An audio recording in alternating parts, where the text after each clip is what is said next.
Assalamualaikum warahmatullahi wabarakatuh. Nah, saya perkenalkan, saya Muhammad Jadan Raffi, NIM 068. Nah, di sini saya akan menjelaskan challenge dulu di modul 7 praktikum algoritma pemrograman. Nah, di sini challenge pertama diberikan sebuah list berisi angka bilangan bulat.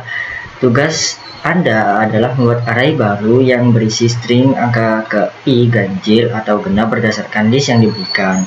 Nah, list yang diberikan ada angka 2, 1, 3, 5, 7. Nah, dan contoh outputnya 2 adalah genap, 1 adalah ganjil, 3 adalah ganjil, 5 adalah ganjil, dan 7 adalah ganjil. Nah, untuk pertama-tama di sini saya akan membuat variabel angka. Nah, membuat listnya pakai kurung kotak 2, 1, 3, 5, 7 3, 5, 7. Nah, setelah itu saya akan memasukkan variabel hasil. Nah, setelah masuk variabel hasil, karena kita pakai list, nah saya di sini memakai format string, dimana f string kurung kurawal i, karena untuk variabel i-nya itu nanti karena nanti ada for i in, karena saya akan menggunakan for. Nah, setelah itu sama dengan memakai kurung kurawal. Nah, di sini pakai string genap, terus di dalamnya masih if i yang di tadi modulus 2, karena nanti kita akan melakukan pengecekan kalau habis dibagi 2 jadi apakah gimana. Jadi langsung lanjut pengkondisian if jika i bisa dibagi sama dengan 2, maka pengecekannya adalah jika dihabis. Nah, terus langsung else ganjil.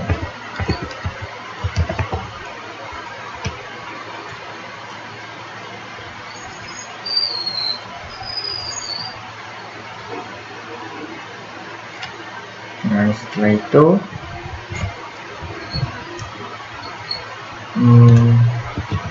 for i in angka.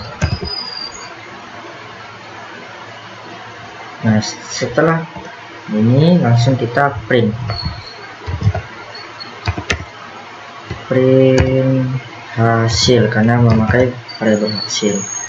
Nah, di sini genap if jika i itu bisa habis dibagi 2 maka genap. Jika masih, kalau else ini jika tidak habis dibagi 2 maka ganjil. Nah, lalu for i in angkanya sudah. Jadi sini langsung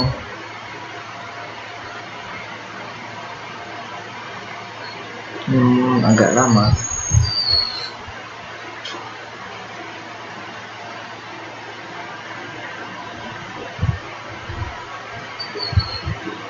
Nah, sini 2 genap, 1 ganjil, 3 ganjil, 5 ganjil, 7 ganjil. Karena kenapa? Karena 2 ini habis dibagi dengan 2. Hasilnya 2 dihabiskan. Jika habis maka genap, kalau tidak maka ganjil langsung. Jadi 1 habis gak dibagi 2, enggak, maka masih ada sisa kan, enggak sama dengan 0, maka ganjil.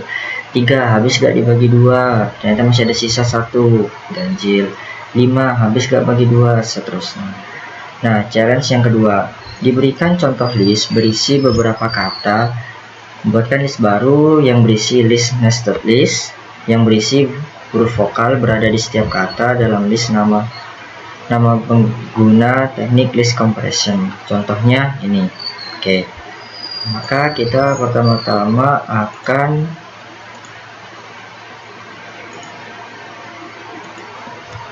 membuat variabel katanya ini sama seperti yang dicontohkan.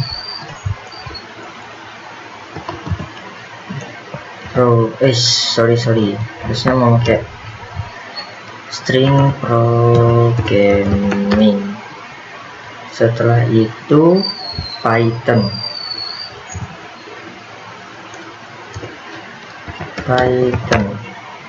Setelah itu list. Setelah itu compression.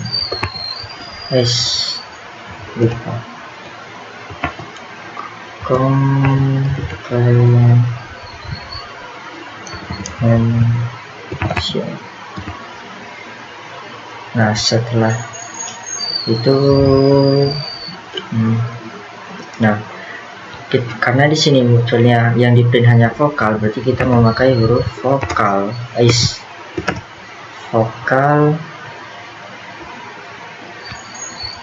Nah, kita masukkan vokalnya itu A, I, U, E, O, yang besar A, I, U, E, O. Kenapa? Karena takut di sini takut diperlukan, takutnya nanti listnya ada yang baru dan O nya ini besar atau A nya yang besar, nanti takut gak print aja. Jadi mau main aman. Nah, setelah itu masukkan variabel hasil. Setelah itu bikin list.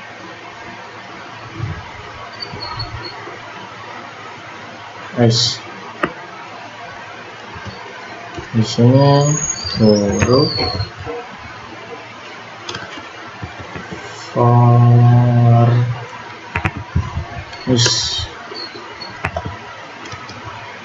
huruf in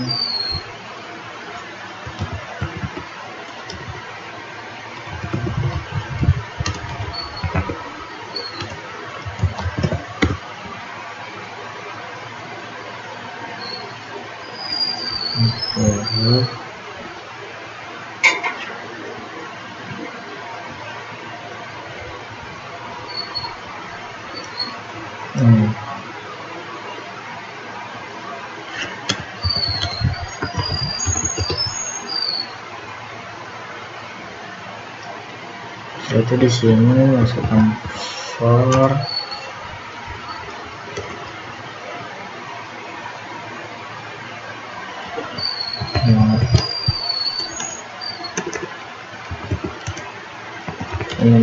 kata.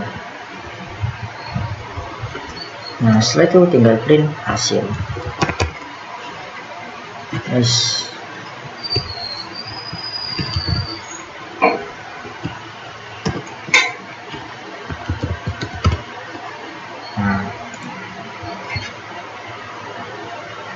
Nah, ini kan sudah terprint di masing-masing di masing-masing kata ini sudah terprint huruf vokalnya. Nah, kan tadi kan saya sudah menjelaskan kalau vokal ini terambil dari A, I, U, E, O sama I, U, E, O yang besar, karena untuk huruf vokalnya aja. Jadi untuk selanjutnya list compression nested, bagian dalam huruf for di bagian ini huruf for, huruf in word, huruf in vokal, terus itu itu mengecek apakah huruf ada dalam string vokal. Jika iya, ditambahkan ke list. Nah, di bagian luarnya ini ada for word in kata. Nah, itu untuk literasi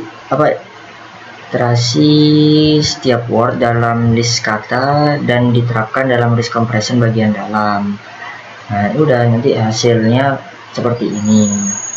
Nah, masuk ke challenge bonus. Di challenge bonus ini diberikan sebuah tabel, carilah banyak data, muncul pada tabel berikut tanpa menggunakan metode count. Nah, di sini masukkan variabel angka.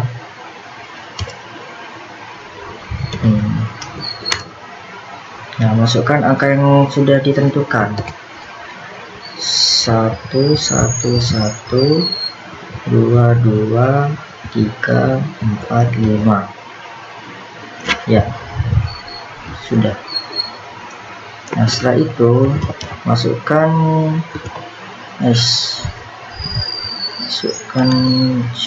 variabel jumlah.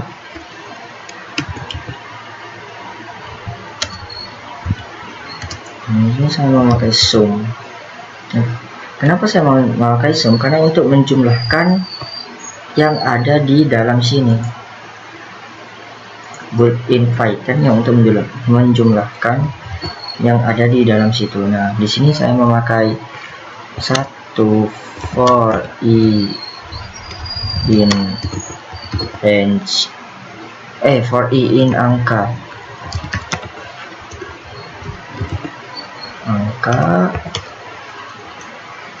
if i sama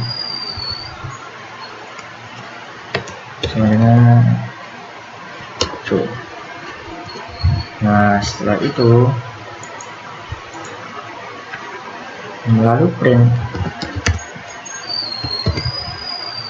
Nah, print format string. Saya memakai format string. Mana string? Nah, banyak angka 1 yang muncul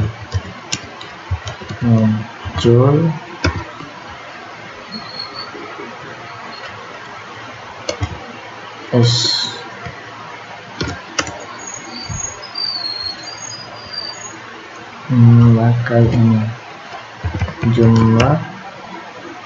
Nah, pakai variabel ini udah, outputnya akan kok error.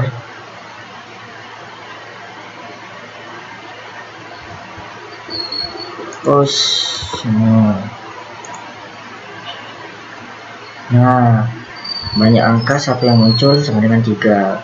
Kenapa kok seperti itu? Karena di sini 1 for i in angka. Nah, jadi di sini nih sum ini for i in angka itu melalui setiap elemen dalam tupel angka. Jadi for i in angka.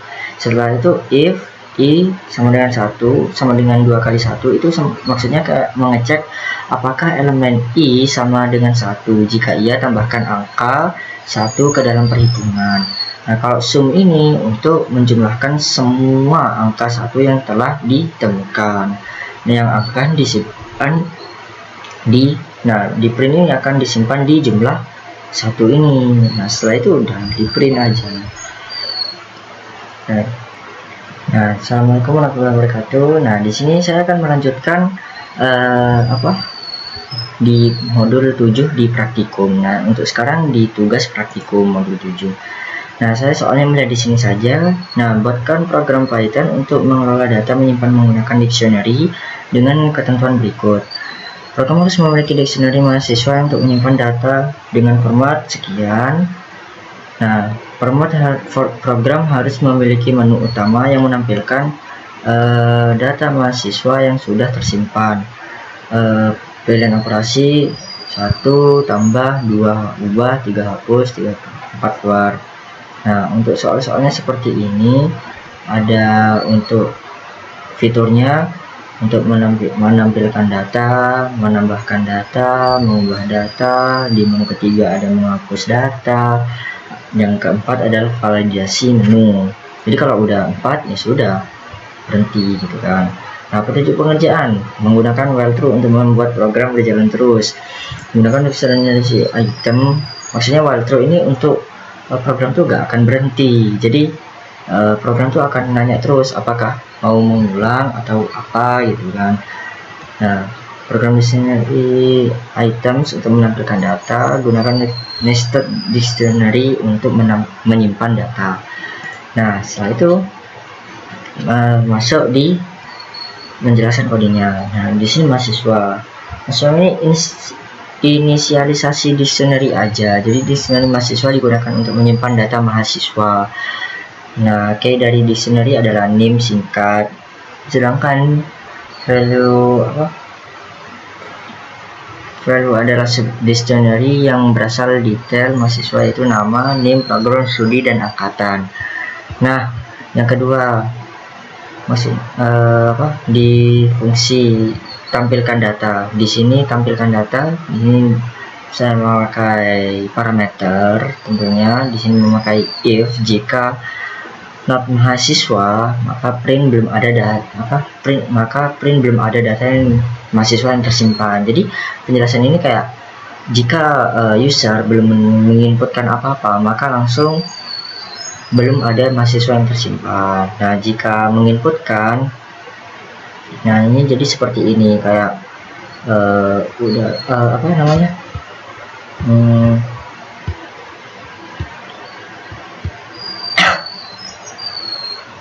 kayak ini, nama, menginputkan nama, terus name, prodi, angkatan. Nah, itu. Nah, untuk parameter kedua di sini saya yang di nama singkat. Setelah menginputkan nama singkat, maka nama singkat in mahasiswa tentunya, karena udah masuk ke yang sini mahasiswa ini, masuk ke dictionary, inisialisasi dictionary. Nah, setelah menginputkan, di try kan, nama inputkan mahasiswa, name pasti integer, terus ini menginputkan aja. Jadi kalau value errornya itu input name ini untuk menjaga-jaga aja, takutnya user menginputkan name-nya itu nggak berupa angka, jadi menginputkan itu malah kayak ABC gitu, berupa selain integer. Nah, setelah itu masukkan. Nah, setelah def ketiga ini ubah data. Jadi setelah semua ini dimasukkan, data-datanya kan tersimpan. Nah, ini cuman sama not in mahasiswa, sama seperti yang di atas, jika inputnya tidak sesuai gitu aja.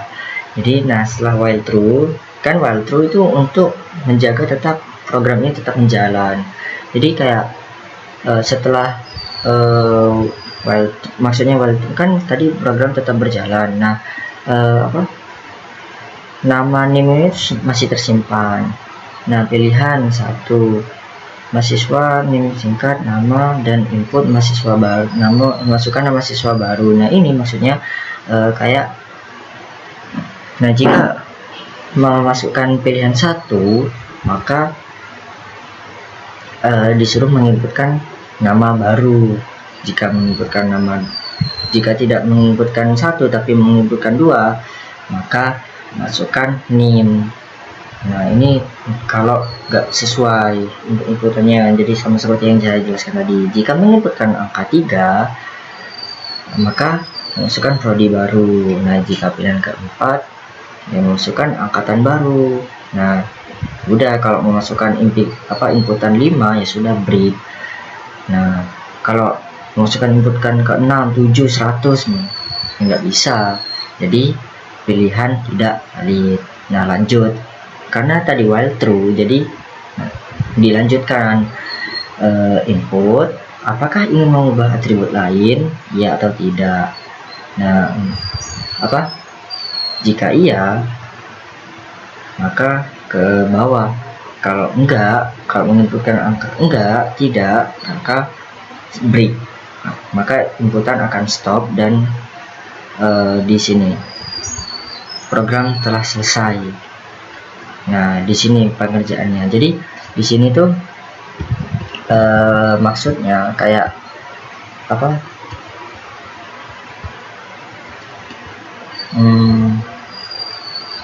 maksudnya tuh kayak kan while true tetap program tetap berjalan. Nah, di sini nama singkat, name singkat.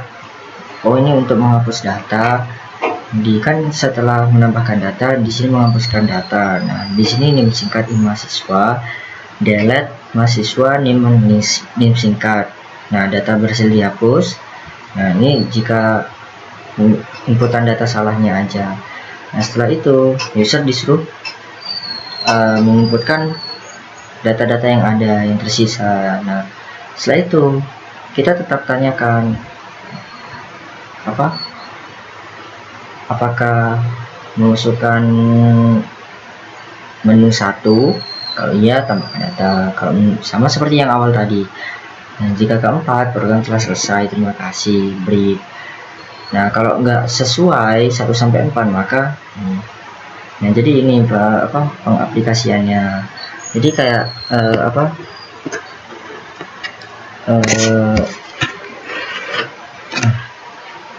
ini kayak di sini nih, setelah menu utama, di sini saya menambahkan 068 Muhammad Jadil Nabil Raffi dengan nama ini, NIM-nya sekian, program studi teknik informatika, masukkan angkatan 24, data berhasil ditambahkan. Nah, setelah di save, di sini menu utama saya langsung keluar. Nah, jika menghapus ini bisa aja nanti. Nah, masuk di nomor 2. Di nomor 2 di sini buatlah tuple yang di sini aja deh. Nah, buatlah tuple yang berisi data mahasiswa dengan format NIM, nama, nilai UTS, nilai UAS, dan nilai tugas. Nah, tampilkan nama dan nilai UAS mahasiswa pertama, hitung rata-rata nilai tugas semua mahasiswa. Nah, di sini. Nah, di sini saya sudah menginputkan nama sama nilai-nilainya. Di sini ada nilai nilai tugas, nilai UAS, sama nilai nilai UTS, UAS, nilai tugas. Nah, di sini sudah dimasukkan semua. Nah, di sini nama pertama mahasiswa. Nah, di sini saya akan menjelaskan dulu. Di sini untuk indeks UTS itu indeks 0 dan UAS itu indeks 1, karena di Python semua angka itu dimulai dari 0, 1, 2 dan seterusnya. Nah, di sini sama 0, 1, 2. Ini nama pertama mahasiswa 01, karena di sini membuat rata-rata. Jadi kan rata-rata rumusnya jumlah semua data dibagi banyaknya data. Nah, di sini setelah itu setelah menampilkan nama dan nilai UAS mahasiswa pertama, jadi kayak mengakses tuple di sini 80, 85, 90. Nah, itu nanti disimpan ke variabel pertama. Jadi 01 ini disimpan ke variabel pertama. Nah, setelah itu menghitung rata-rata nilai semua mahasiswa. Jadi menghitungnya tuh di sini nilai tugas. Nah, M22 ngambil akhir karena di sini sudah for M in mahasiswa. Nah, nilai rata-rata tugas sum kan tadi kan untuk menjumlahkan. Ini rumus rata-ratanya untuk menjumlahkan semua. Jadi 80, 85, 90 itu untuk menjumlahkan semua dulu, terus dibagi len banyaknya. Len itu untuk pengecekan banyaknya baris di sini. Jadi nilai tugasnya kan ada 3. Nah, berarti ya dibagi 3. Jadi 80 tanpa 85 tambah 90 dibagi 3. Nah, setelah itu baru print rata-rata nilai tugas semua mahasiswa adalah berapa. Nah, karena nilai jadi untuk di sini mahasiswa pertama, mahasiswa 0, 2, 1, jadi sama aja nanti di rata-ratain. Jadi setelah semua ini rata-rata misalnya 20, di sini 30, di sini 40. Berarti nanti masukkan ke di sini lagi nilai tugas. Di sini nilai tugasnya itu. Di sini ditambah dibagi len banyaknya jumlahnya. Nah, dibagi 3. Nah, setelah itu selesai, masukkan nilai mahasiswa pertamanya. Untuk mahasiswa pertama yang tadi Nah, nilai rata-ratanya sekian. Jadi seperti itu. Nah, masuk ke yang ketiga. Yang ketiga itu diberikan list nama Budi, Ani, Citra, Denny. Buatlah list baru berisi nama-nama tersebut dengan huruf kapital. Nah, untuk huruf kapital di sini saya memakaikan upper. Udah dijelaskan di modul sebelumnya. Jadi nama dulu diinputkan, terus nama kapital, nilai upper for n in nama. Udah, setelah itu tinggal di printkan aja, udah langsung di huruf besarkan semua. Jadi seperti itu. Sekian penjelasan saya, mohon maaf jika kurang. Sekian, terima kasih. Assalamualaikum warahmatullahi wabarakatuh.